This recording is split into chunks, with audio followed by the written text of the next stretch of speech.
Dark stories in general tend to tackle and explore deep, heavy, and a lot of times uncomfortable themes. We can see that with the classics like Berserk, Homunculus, Monster, and a lot more. There's no way around it. The atmosphere a lot of times gets suffocating, because the genre asks for it.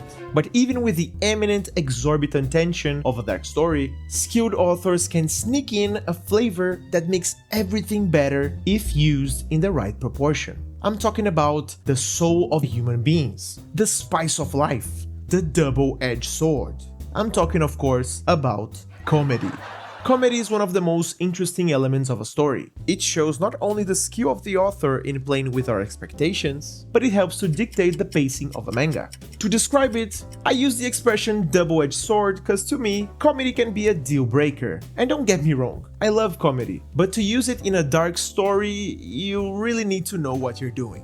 Today I'm going to recommend 3 underrated dark mangas that use comedy in effective ways. Remember that all these mangas are targeted to a more mature audience, so if you're 18 plus, you're good to go. I won't be giving any spoilers though, so you can grab a snack, relax on your chair, leave a like and subscribe if you haven't yet, it really helps me a lot. And now, without further ado, let's start with thefable. Seeing that after 10 years, this hidden gem is finally getting an anime adaptation really inspired me to make this video. This is hands down one of the best dark comedy mangas out there. In the beginning of the story, we are introduced to the protagonist known as thefable, whose real name is unrevealed. Thefable is a highly skilled and notorious assassin working for an underground organization. He is known for being cold, efficient, and devoid of emotions, earning him the nickname thefable.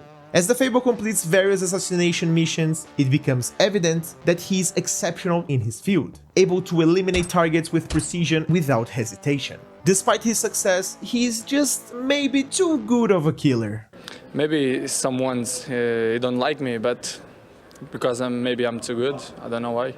After killing too many people in the previous year, he is ordered to live as an average person for 12 months, without engaging in any criminal activities. Oh, and if he kills anyone in this time period, his boss states that he will finish him with his own hands. Thefable is given a cover story, a new identity, and is required to rent an apartment to live like an ordinary citizen. This sets the stage for a unique and comedic premise as thefable attempts to navigate the challenges of leading a normal life while concealing his true identity as a deadly assassin. The series explored the contrast between his deadly skills and the mundane aspects of everyday living, leading to humorous and thought-provoking situations. This story is just something else. Like, we have thrilling and obscure themes left and right, but the author, Katsuhisa Minami, shows mastery in blending comedy to the recipe. The absurdity of an assassin executing up to 10 people in one night and straight after hopping in front of the TV to watch a corny show while copiously laughing is really something.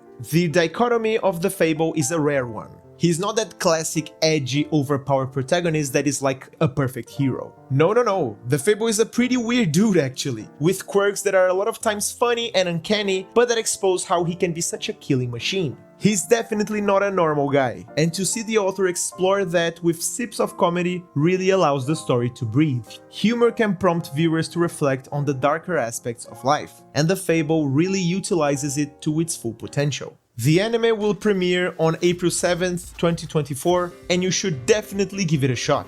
But as I'm biased to manga in general, read the manga too. It's really worth it. Now, as I said before, comedy is a hard genre to pull off. But fortunately for us, the author Otsuka Eiji gifted the world with one of the best dark comedy series ever. I'm talking about Kurosaki Shitai Tokuhaibin, or the Kurosaki Corpse Delivery Service. If you like dark and creepy stories with a dose of comedy, you should check this one out. It's basically a type of CSI Afterlife with loads of laughter. Even if this combination sounds insane, that's basically it. The manga combines well-built characters and interesting episodic stories with sharp social commentary and dark humor. The story is about a crew of young graduates from a Buddhist school essentially figuring out how to get a job with a decent income after graduating. They end up getting together to form the Kurosaki Corpse Delivery Service, a team of 5 people who each bring their own very special gift or specific knowledge to make this operation work. We have a hacker with the ability to lead a team, a dude who can locate corpses with a pendulum, one embalming specialist, this bald one can hear the dead, and this guy can speak with aliens through his hand puppet. I know, right? What a roster! As the team comes together, they embark on a series of cases involving delivering corpses to their final resting places, providing closure to the deceased and their families. Here we have a story that delves deep into some upsetting and obscure themes, but that gets well balanced by the main characters and their often humorous interactions. The way that the author tackles themes like morality and death really push this manga to the next level. More people really should know about this manga. So if you want to dive into the depressing human psyche with some great laughs along the way, this piece was made for you. And to wrap it up, we have a manga that is very dear to me. I'm talking about the interesting NHK ni Yokuso, or Welcome to the NHK. I saved this one for last because it was one of the first mangas I came in contact in my life. The little Mangotaku at first thought this story was boring and lifeless, but he couldn't be more wrong. I feel as this story was shaped in a way that young readers cannot grasp how genius it actually is. Welcome to the NHK is a Japanese novel written by Tatsuhiko Takimoto that was adapted into a manga series of the same name, also written by its original author. This story is a masterclass in dark comedy and psychological drama. Welcome to the NHK revolves around the lives of several young adults, all living in or around the city of Tokyo. Many different lifestyles are shown, though most of the time the story focuses on the concepts of being a hikikomori and having most of the characters experience intense feelings of depression and loneliness. Well, I guess that more than half of you are probably wondering what a hikikomori is. Hikikomori, or NEET, is a Japanese term to describe teenagers and young adults who became recluses in their parents' homes, unable to work or go to school for months or years. The protagonist of the series is Tatsuhiro Sato, a university dropout entering his 4th year of unemployment. He leads a reclusive life as a hikikomori, ultimately coming to the conclusion that this happened due to some sort of conspiracy. One day, just when his life seems entirely unchanging, he meets Misaki Nakahara, a mysterious girl who claims to be able to cure Tatsuhiro of his hikikomori ways. She presents him with a contract basically outlining that once a day they would meet in the evening in a local park where Misaki would lecture the protagonist in an effort to rid him of his lifestyle. During these outings, many subjects are discussed, though they almost always pertain in some way to psychology or psychoanalysis.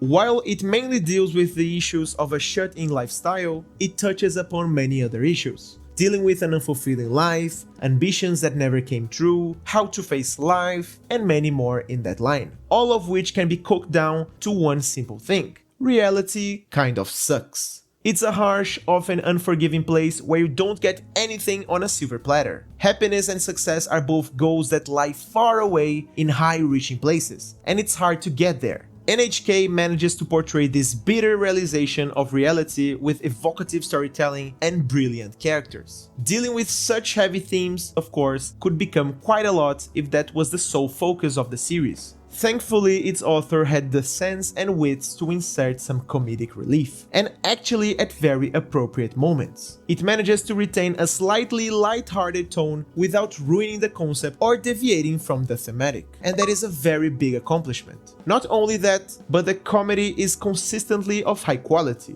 Overall, NHK ni Yokuso is a fascinating work that is not only interesting to those who suffer the same fate as any character in the show, but also to people who are just interested in the functioning of the human psyche. This series depicts the strange complex ways people cope with their mental and personality disorders in an entertaining, sometimes hilarious, but also emotionally involving manner. It makes you reflect on your lifestyle and potentially delivers answers to questions you didn't know you've had before. The weird sensation of reading a story with complex, deep, dark themes and a sprinkle of comedy is a feeling of sadness tied with enjoyment. Which is funny, because that, to me, is basically the definition of life.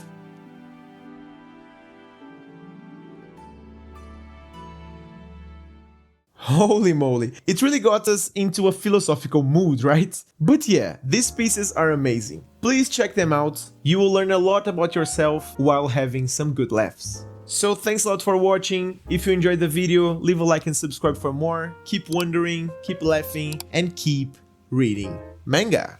Bye!